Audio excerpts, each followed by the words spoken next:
The tragedy is that President Trump has joined the Uni-party, and he is going along with what the Senate and the CIA and others want. Welcome to the Deep Dive. Today we're plunging headfirst into, well, an incredibly urgent and complex situation. We're talking about the escalating tensions involving Israel, Iran, and inevitably the United States. Our mission with this deep dive really is to meticulously unpick the very complex narrative surrounding this potential conflict. We'll be drawing insights from leaked intelligence, military analysis, public statements, the whole picture. And we're asking a pretty pointed question here. How has Prime Minister Netanyahu's longstanding campaign, coupled with what Colonel Douglas Macgregor calls the Uni-party narrative in Washington, pushed the U.S. towards what looks like a potentially catastrophic war? And this is happening even as our own intelligence community presents a very different picture. So we're here to understand the real-world implications for you, our listener, and frankly, for global stability. For this deep dive, we've pulled from a truly revealing interview with Colonel Douglas Macgregor, very insightful, also a detailed timeline of recent events for USA Today, and a crucial overview from the Columbus Dispatch. Our central task is to extract that crucial knowledge, maybe some surprising facts, and those aha moments, connecting the dots in this really urgent situation. Okay, let's unpack this. And the gravity here, it just can't be overstated. It really can't. What's truly fascinating and deeply concerning is the stark disconnect. You see it right away. This gap between stated reasons for a potential war, often revolving around Iran's nuclear program, right, and actual consistent intelligence on that very program. And Colonel Macgregor, whose voice is really central to this discussion, offers a perspective that's, well, stark and pretty unsettling. He believes we're basically on a runaway train heading towards disaster, and it's being propelled by forces that seem to prioritize maybe a preconceived narrative over the actual factual intelligence. This is a really crucial distinction we need to explore right at the start. Indeed. Yeah, that distinction raises a foundational question immediately, doesn't it? How exactly did Prime Minister Netanyahu manage to succeed in turning President Trump against the clear, consistent findings of his own intelligence community? We're talking about major agencies here. The CIA, MI6, Mossad, even the IAEA, the UN's nuclear watchdog. All of them, for years now, have indicated that Iran is not actively working on a nuclear weapon, not building one. Yet we all remember President Trump publicly rebuking his director of national intelligence. That line really stuck, didn't it? I don't care what she says, I'll believe what I want to believe. How does a leader get to that point, especially on something as huge, as grave, as starting a war? Well, what's truly fascinating here, and frankly deeply alarming, is that according to Colonel Macgregor, nothing fundamental has changed. Nothing in the CIA's core findings about Iran's nuclear program over the last 5 years, nothing. And these intelligence assessments, they're supposed to be the bedrock, right? The foundation for national policy. Yet we've seen them publicly dismissed, not just once, but, repeatedly. We've had clear signs of this from people like Tulsi Gabbard. She was a senior advisor on intelligence. And she explicitly testified that the broader intelligence community, the IC, continues to assess that Iran is not building a nuclear weapon. This isn't just, one person's hunch. It's a professional collective assessment based on painstaking work by countless intelligence officers across multiple, very respected agencies. And yet, it just waved off, dismissed. So it raises this profound, really important question. When do leaders, especially those with immense power, start prioritizing personal belief? Or maybe it's a deeply entrenched political agenda, prioritizing that over objective professional assessment and hard intelligence. It's a pattern, and chillingly, it has historical precedents. You can see echoes of this. Go back to, say, the summer of 1941, leading up to Pearl Harbor. President Franklin D. Roosevelt, he famously directed the U.S. Navy to keep the Pacific Fleet at Pearl Harbor. This was despite very clear warnings. The Commander-in-Chief of Naval Forces in the Pacific then, Admiral Husband Kimmel, he immediately wrote back. Explicitly stated this was a serious mistake. He warned the fleet by being concentrated there was essentially a target array for the Japanese. Even if he couldn't predict the exact attack, the vulnerability was obvious. It was staring them in the face. Roosevelt's response was basically, thank you very much, keep the fleet where it is. And we know now, tragically, with hindsight, exactly how that ended. It's just a sobering reminder, isn't it, about the potential consequences when leaders disregard professional assessments. That parallel is, it's truly unsettling. So, okay, if the intelligence hasn't changed, and there's this history, this pattern of leaders maybe prioritizing belief over fact, How does Macgregor explain Netanyahu's apparent success? How did he sway someone like President Trump specifically? Was it just, sheer force of personality, or is there something more systemic at play here? Macgregor's view offers a really critical insight here, I think. He suggests that Prime Minister Netanyahu probably didn't even have to, quote, work very hard to sway President Trump on this specific issue. Why? Because, in Macgregor's assessment, there was already a significant, influential group of people in the U.S. Senate, within parts of the intelligence community itself, even inside the White House, who were already actively pushing a very specific narrative. And what was that narrative? It was basically, Iran is really a pushover. It's not strong, we can crush it. That kind of thinking. This dangerously simplistic view, it was presented as being in the best interests of both Israel and the United States. But Macgregor strongly refutes this premise for the U.S. He sees it as a profound miscalculation, a dangerous path. And here's the critical takeaway Macgregor really wants us to grasp. It's absolutely crucial to distinguish between, on the one hand, political arguments and lobbying efforts, from what he calls these ferocious members of Congress, and on the other hand, the actual verifiable intelligence findings. These political figures, they're incredibly vocal, very influential, but they likely don't possess any intelligence. Any real data that fundamentally contradicts what agencies like the CIA, MI6, Mossad have consistently found for years. Instead, what we're seeing, in his view, is a classic preemptive war mentality taking hold. The underlying idea seems to be, regardless of the current intelligence on Iran's nuclear program, that striking now to prevent any future capability is somehow justified, necessary even. It's a deeply ingrained pattern, actually. If you look at Israel's history, you see this consistent pattern of preempting negotiations, initiating conflicts, and the U.S. effectively gets drawn in as a, quote, co-belligerent, not really an independent actor, more like a partner in the military action that follows. And what makes this even more troubling, according to Macgregor, are what he calls these insane notions that often get bundled with this push for war. These include highly speculative, frankly fantastical ideas, like connecting this potential conflict to containing China, or these deeply troubling, maybe even self-defeating fantasies about Russia and China being permanent, unalterable enemies that just have to be crushed. It's all tied up, he argues, in the same set of unrealistic fantasies about Iran's actual military capabilities and its political will to resist. That brings us to a really crucial point about just how long this narrative has been around, how persistent it is. It's not new at all. Colonel Macgregor mentions this truly stunning CNN montage. It compiles Prime Minister Netanyahu's consistent claims over the last 3 decades, yes, 30 years, saying that Iran is perpetually within days and weeks of getting a nuclear weapon. It's really eye-opening when you see that pattern laid out so clearly. Oh, it's more than just a pattern. It's like a relentless drumbeat, isn't it? The montage vividly shows Netanyahu's unwavering message echoing down through the years. You hear him declaring things like, the deadline for attaining this goal is getting extremely close. Clear back then. And then there's a prediction about missile capabilities. Iran, outpacing Iraq in the development of ballistic missile systems that they hope will reach the eastern seaboard of the United States within 15 years. And more specifically on the nuclear timeline itself, he stated things like, by next spring, at most, by next summer, at current enrichment rates, they will have finished the medium enrichment and move on to the final stage. From there, he continued, it's only a few months, possibly a few weeks before they get enough enriched uranium for the first bomb. Then you fast forward to more recent times, and the urgency sounds identical, just the same. Foremost sponsor of global terrorism could be weeks away from having enough enriched uranium for an entire arsenal of nuclear weapons.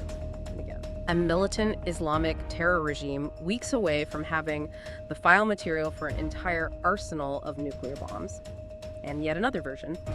If not stopped, Iran could produce a nuclear weapon in a very short time. It could be a year, it could be within a few months, less than a year. So after hearing this decades-long series of these incredibly urgent warnings, Macgregor's assessment is just blunt, stark, unequivocal. He says none of that is true, just flat out. The core insight here is the sheer persistence of the narrative, one proven false over decades by intelligence agencies. Yet it's been successfully used again and again to drive policy, huge policy decisions. He notes that despite its inaccuracy, this narrative has had, quote, enormous success in influencing U.S. foreign policy. And he draws this chilling, almost identical parallel to the lead up to the Iraq War, where Netanyahu similarly had enormous success pushing the U.S. into that conflict, based on what ultimately proved to be a false pretext about weapons of mass destruction, WMDs. He reminds us that figures like Newt Gingrich, Donald Rumsfeld, Paul Wolfowitz, they were pretty open about it, even public about their ultimate goal, stating plainly it was to get the U.S. Army into Iraq. and the catastrophe that followed the Iraq War. I mean, the destabilization of the entire region, the immense human cost, the financial drain. It stands as this stark, terrifying warning for what could happen, maybe even on a larger scale, with Iran. It really bugs the question, doesn't it? Are we actually learning from history, or are we just condemned to repeat it because of these ingrained narratives and political pressures? Yeah, that historical parallel to Iraq it's truly sobering. It really makes you pause. And now, okay, turning to the present situation. We've seen Israel undertake these recent strikes. Initial reports, a lot of media commentary seem filled with this kind of euphoria, almost. But Macgregor's analysis, and he's drawing on that USA Today timeline, it paints a very, very different picture. So what has been the real impact of these initial strikes, and what are the severe, almost immediate risks for both the U.S. and Israel, especially when you confront this dangerously false idea of Iran being just a pushover? You're absolutely right. That initial euphoria coming out of Israel and then kind of spreading through much of the mainstream media. This was right after Israel's first strikes, June 12th, 13th. It was quite palpable. You could feel it.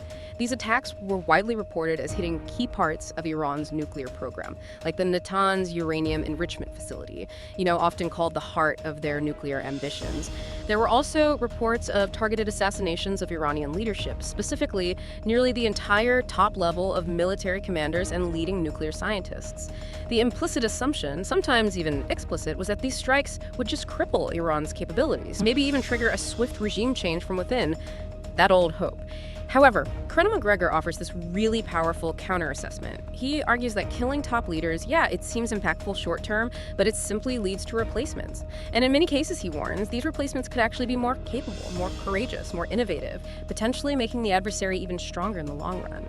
He draws this compelling, maybe chilling analogy to Stalin's purges of Soviet officers right before the German invasion in 1941. While devastating at the time, those purges, kind of a twisted historical irony, they ultimately cleared out some entrenched mediocrity.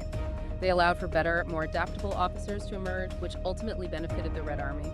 Macgregor describes this belief that killing leaders will cripple a nation as a false notion, deeply flawed thinking, and it's intertwined with the larger regime change myth, which he bluntly calls the lunacy of believing millions of Iranians will suddenly turn on their government and welcome a foreign invasion from Israel and the United States.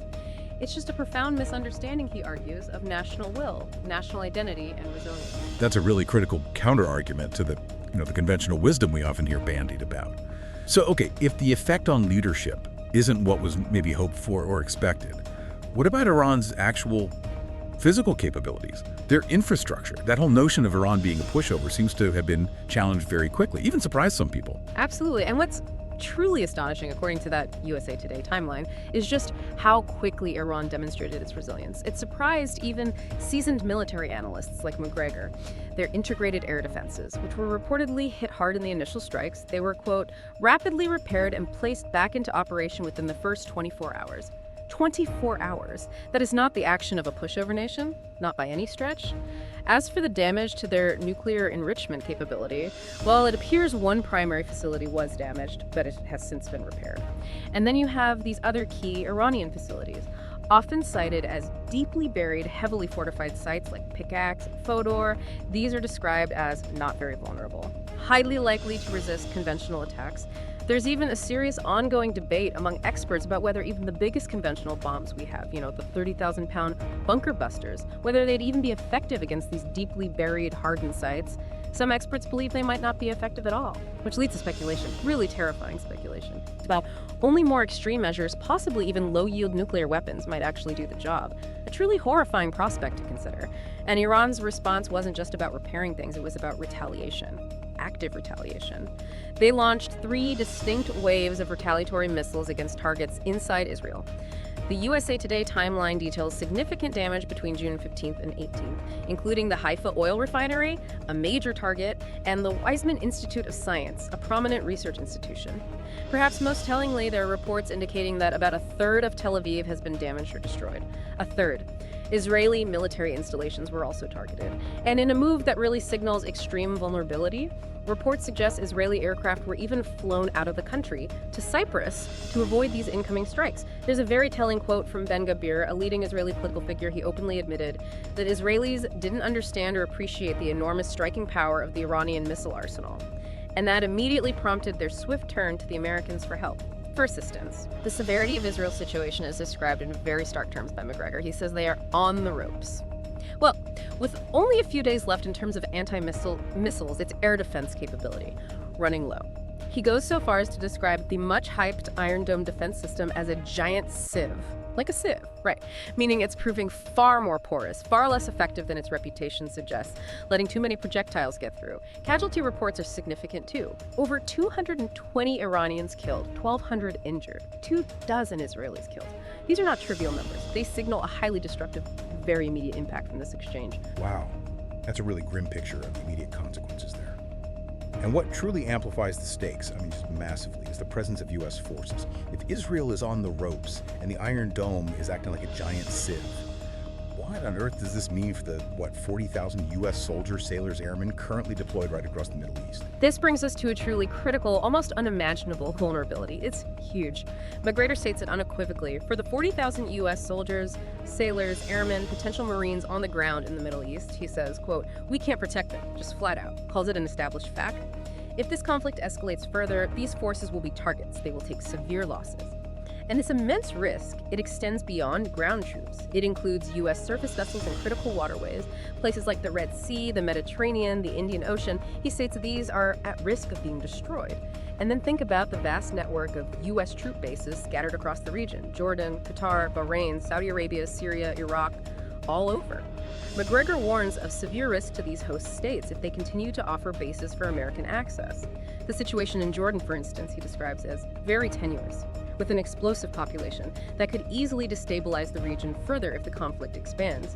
Now, yes, additional U.S. capabilities, warplanes, even the USS Nimitz aircraft carrier have been rushed to the Middle East. But they're characterized by the U.S. itself as defensive in nature, with the U.S. officially observing rather than participating in Israel's air campaign. But in Macgregor's view, this neutrality might not hold. And regardless, these forces remain perilously exposed, just sitting ducks, potentially. All of this paints a very, very clear picture of the immediate devastating risks within the region itself. But it does make you wonder, if this were to truly escalate, spiral out of control, is the U.S. mainland actually safe from retaliation? Or would we be overlooking significant, perhaps even obvious vulnerabilities right here at home? This raises an absolutely vital question, and frankly, a terrifying one. Macgregor offers this truly stark warning about what he calls the strategic soft underbelly of the United States, namely Mexico and the entire Caribbean basin, that whole area.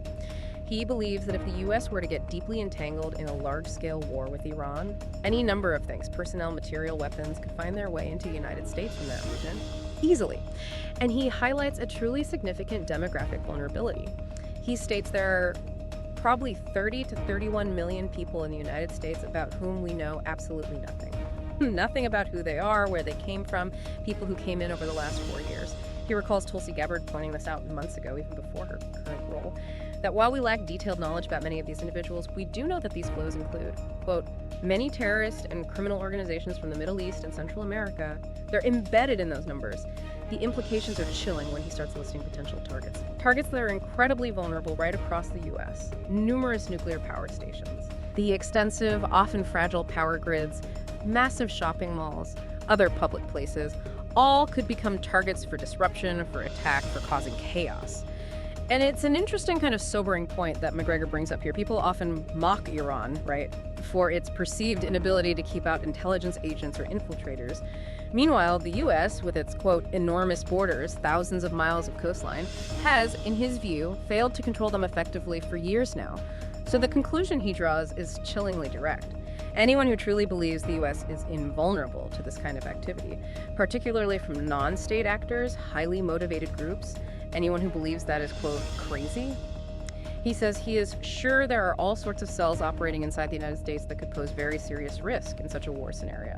And he further emphasizes the sheer lack of resources to counter this threat. He notes there are only about 21,000 IC officers tasked with dealing with potentially hundreds of thousands of criminals or terrorists already here. The raw implication is just crystal clear. We are, as a nation, in a much more precarious position than many people realize or want to admit, which makes the very notion of launching a war with Iran an even more profound domestic risk, not just a foreign policy one. Yeah, that domestic vulnerability angle it's truly a chilling thought, something we don't often connect directly. Okay, so if we broaden our scope now, look at the international stage. This situation gets even more complex, doesn't it? It starts drawing in major global powers. So what does this all mean for nations like Russia, China, even Pakistan? How do they factor into this escalating conflict, and what could their involvement, or even just their reaction, mean for the U.S.? Well, first, let's just consider the sheer scale of what a major U.S. attack on Iranian nuclear sites would involve. Macgregor estimates this would be an incredibly complex operation. You'd need at least 100 aircraft just for the initial phases, primarily just to suppress Iran's air defenses, create safe corridors for the bombers to get through. It's a huge undertaking. His analysis suggests that global powers like China, Russia, and actually the entire Islamic world, they would initially adopt a cautious stance, observational, waiting. They would wait to see how this first massive operation actually unfolds, what the immediate results are. However, he predicts, without really any doubt, that the broader Islamic world will eventually line up with Iran against Israel and the United States. This would create a regional conflict of just immense proportions, with severe immediate implications for global energy markets, global stability, everything. Now, as for China and Russia specifically, Macgregor suggests their primary preference is probably to avoid escalating this into a truly global war, World War III territory. This implies their actions would likely be a function of how that first phase of the operation goes, carefully calibrated. They'd want to avoid pushing it beyond the regional conflict that draws them directly into, kinetic confrontation with the U.S. However, he also implies their observation won't be passive. Not at all. They'll be looking for opportunities, right? To leverage U.S. missteps, to expand their own influence in a destabilized Middle East. Maybe even to offer assistance to Iran in ways that fall short of direct military intervention, but still significantly undermine U.S. objectives. And remember those insane notions he mentioned earlier. The fantasy of Russia and China as permanent enemies that must be crushed. Well, those ideas could easily fuel U.S. overreach, pushing these powers towards more confrontational postures in response to a Middle Eastern entanglement. It could backfire badly. That brings up a really unsettling wild card in all of this: Pakistan. Its nuclear capabilities are well known, obviously. Could it truly enter this picture? And if so, how might that even happen? This is indeed the nuclear wildcard, and Macgregor gives significant credence to reports, maybe more than some others do, that Pakistan might potentially use its nuclear weaponry, or, perhaps more likely, turn over actual warheads to another Muslim country.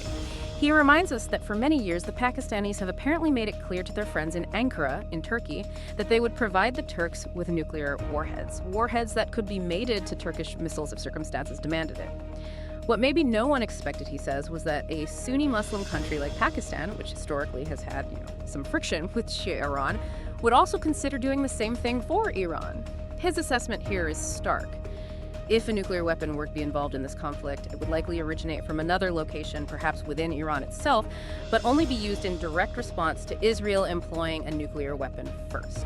He states it with chilling certainty, quote, "If the Israelis use a nuclear weapon, they can bet 100% that one will be thrown back at them." It's basically mutual assured destruction, MAD, but playing out on a regional scale. Terrifying. Crucially, though, he doesn't see the U.S. mainland as a primary target for Iranian nuclear weapons. For Iran's purposes against the U.S., he suggests, conventional attacks would be sufficient, more probable. Attacks on U.S. interests, personnel, especially those vulnerable forces right there in the region. So the profound insight here is this unexpected, potentially devastating proliferation risk that emerges when you escalate a regional conflict like this. It opens doors you don't want opened. And here's where it gets truly, truly unsettling, I think. Because Colonel Macgregor describes this entire situation as a runaway train driven by what he calls a Uni-party in Washington. Basically a bipartisan consensus, often on foreign policy, that just overrides traditional political divides. And the most shocking part of his analysis, maybe, he believes President Trump has now definitively joined this Uni-party, become part of the problem he once campaigned against. What does this reveal about the state of our leadership? About American democracy itself? It's a huge claim. Macgregor cuts right to the chase with this powerful, almost fatalistic statement. He says, "Arrogance and self-delusion always triumph over reason." And he uses this to critique what he calls the utterly ridiculous statement by Senator Ted Cruz. Cruz claimed quite dramatically that if the U.S. doesn't destroy Iran, we'll inevitably end up fighting them in New York City. Now, Macgregor points out this is not a new argument. It's eerily reminiscent, isn't it, of these incredibly dangerous, almost cliched arguments made throughout history, like LBJ's claims during Vietnam that the Viet Cong would be coming to America if not fought over there. Or General Abizade making similar comments about the Middle East more recently. It's a classic fear-mongering tactic to justify intervention. The truly shocking realization, as Macgregor sees it, is that President Trump, despite all his America First rhetoric, he has joined the Uni-party. He is now going along with what the Senate and the CIA and others want regarding Iran, and his analysis of Trump's apparent shift. It's quite direct, quite cynical. Macgregor believes Trump learned a harsh lesson in his first term, a really tough one. He discovered he couldn't effectively beat the entrenched federal bureaucracy, couldn't beat the powerful Israel lobby, couldn't beat the pervasive military-industrial complex that consistently pushes for war, for intervention. So, faced with that immovable obstacle, he decided this time around to join them, presumably on the calculation if you can't beat them, join them. Right. This dangerous shift, according to Macgregor, is fueled by what he calls a very dangerous but seductive argument, which is this persistent belief that Iran is weak, that Iran can't really do anything, that they're incompetent. It's a comforting fantasy, maybe, but it's a fantasy nonetheless. And then he draws this direct, chilling comparison, a historical echo that should give us pause. He asks, don't you remember hearing something like that about Russia just a few years ago? And everyone said the same thing. Ukrainians were winning, Ukraine will triumph. Sound familiar? The same people, he warns, are making the same arguments right now about Iran. Okay. He concludes this is a very dangerous argument to make, and that just like it did in Ukraine, it's going to lead to disaster. Now, while Tulsi Gabbard has shown, he thinks, immense courage in stating what he sees as the unvarnished truth, he notes she is tragically one voice in what is otherwise a wilderness in Washington on this, just isolated. If these attacks proceed, she faces a really serious question. How long can she remain part of this runaway train that you cannot conceivably stop? He's also absolutely sure that elements within the American intelligence community are actively trying to isolate her, maybe even get rid of her, for speaking out so candidly. Wow. The idea of a Uni-party, a runaway train in Washington, is deeply unsettling, especially when you combine it with the powerlessness that Macgregor highlights among everyday citizens. That frustration, what does this really reveal about accountability? Or the lack thereof, maybe, in our political system. Yeah, this leads directly into Macgregor's broader, really scathing critique of politicians on Capitol Hill. He describes them, perhaps most tellingly, as fugitives from accountability. That phrase really sticks. He references that recent Tucker Carlson interview with Senator Ted Cruz, and he highlights Cruz's striking inability, just total refusal, to admit to foreign policy failures that he himself helped preside over. And this isn't just about one war, it's a whole litany of disastrous engagements. Afghanistan, Iraq, Libya, Syria, the failure to stop the Houthis in Yemen, and of course the ongoing devastating war in Ukraine. Macgregor specifically points out Cruz's blatant refusal to apologize for supporting the war in Ukraine, even when confronted with its devastating consequences. The political tendency, as Macgregor sees it, is consistently to say everything is great, mission accomplished, basically, until inevitably it all goes south. At which point these same politicians just pivot, often with a completely straight face, claiming, oh, I never really supported that anyway. It's a profound intellectual dishonesty, isn't it? And it speaks to a much deeper crisis of responsibility, of accountability. And the sobering reality for American citizens, according to Macgregor, is that no American buys it. They see through it. He emphasizes Americans are disgusted, but they don't know what to do about it. There's this sense of helplessness. He points to a telling Charlie Kirk poll, where something like 90+% of respondents from the Christian evangelical right, a demographic often seen as very strongly supportive of Israel. Even they said, no, we don't want anything to do with the war against Iran, overwhelmingly. Yet, he says, it made absolutely no difference in policy, none whatsoever.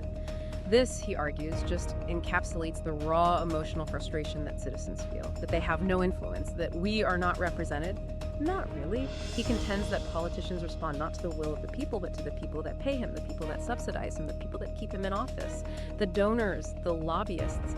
And this entire potential geopolitical disaster is unfolding, he warns, right as we are simultaneously staring at this debt bomb, waiting for the bond market to completely implode. We're on the edge of the financial abyss. And there's no one in Washington, D.C. who's responsible, no one taking ownership. It's just a terrifying convergence, isn't it? Foreign policy recklessness meets domestic financial instability, with a seemingly unaccountable political class just driving the train. That deep frustration, that sense of being unrepresented, it's just palpable in Macgregor's analysis. You can feel it. And you mentioned accountability, or the lack of it. There was a particularly striking incident recently involving a senator and the Secretary of Defense that seems to perfectly illustrate this theme, this idea of politicians being fugitives from accountability. Can you just walk us through what happened there? Because it seems really telling. Absolutely. It's a perfect, if infuriating, microcosm of the systemic issues Macgregor is describing, just perfectly captured. It involves Senator Alyssa Slotkin during a congressional hearing, and she was interrogating the Secretary of Defense about a hypothetical, yes, but deeply disturbing potential order, the use of lethal force against unarmed protesters. Slotkin directly asked him point blank, have you given the order to be able to shoot at unarmed protesters in any way? A clear yes or no question. She then immediately referenced former Defense Secretary Mark Esper's book, where Esper explicitly stated that President Trump had ordered him to tell troops to fire at demonstrators' legs during protests, and Esper, to his credit, rejected that order, refused to give it. So Slotkin, in this moment of just palpable frustration, she boldly accused the current Secretary of Defense of lacking guts and balls compared to his predecessor for not giving a clear, straight answer to her question. The Secretary of Defense's response was described by Macgregor as, well, a snarky, childlike, absurd response. He said, Senator, I'd be careful what you read in books and believing it except for the Bible. Macgregor's reaction to that, oh my God, is right. Not only was it incredibly dismissive, disrespectful, but the secretary flatly refused to simply say, I have not given the order, just wouldn't say it. The proper, serious response, as Macgregor explains it, would have been very different. It would have been to provide a copy of the rules of engagement, to specify the extremely limited conditions under which lethal force is ever authorized against civilians, thereby demonstrating a profound seriousness about his job, about the sanctity of American lives. But this flippant, almost arrogant comment to Macgregor, it suggested he simply doesn't take his job seriously, or perhaps even worse, didn't want to commit himself to a clear answer on the record. This incident, Macgregor concludes, serves as this powerful, deeply troubling example of the fugitives from accountability he's talking about, highlighting a political class seemingly detached from the profound implications of their words, their actions, or in this case, their refusal to speak clearly and take responsibility. We've certainly covered a tremendous amount of ground in this deep dive, really pulled back the curtain on a truly urgent, incredibly complex geopolitical situation. The core insights from Colonel Douglas Macgregor are, well, they're stark, aren't they? This decades-long, politically driven campaign pushing for war with Iran, a campaign that has, alarmingly, shown the disturbing ease with which actual intelligence findings can just be dismissed, ignored by political agendas. And then the truly dire consequences globally and domestically if this runaway train, as he calls it, isn't somehow stopped. We've uncovered some unique, often uncomfortable angles here, I think, that deep moral disgust with unaccountable leaders, the raw frustration of American citizens who feel completely unrepresented, powerless, and these terrifying geopolitical warnings of devastating U.S. casualties, potential nuclear escalation involving global powers. Colonel Macgregor's analysis, it just carries this profound urgency and gravity. It really challenges us, doesn't it? Challenges you, the listener, to look beyond the headlines, understand the deeper currents actually at play here. Indeed, it really does. And it leaves us and you, our listener, with a truly vital, maybe even agonizing question at the end of all this. Given the overwhelming evidence Macgregor presents of leaders prioritizing these entrenched political agendas, maybe personal beliefs over consistent, factual intelligence, and the demonstrated powerlessness, really, of the citizenry to influence these critical decisions on issues of war and peace, what steps can you truly take? What can any of us do to demand real accountability to ensure genuine representation before this runaway train reaches its ultimate, potentially catastrophic destination? This whole situation raises an incredibly important question. What is the true enduring cost of unchecked power and pervasive self-delusion in a democracy? And maybe even more fundamentally, how long can such a system truly function when its citizens feel so profoundly unrepresented on the most critical matters of life, death, and global stability? It's something we all need to think about.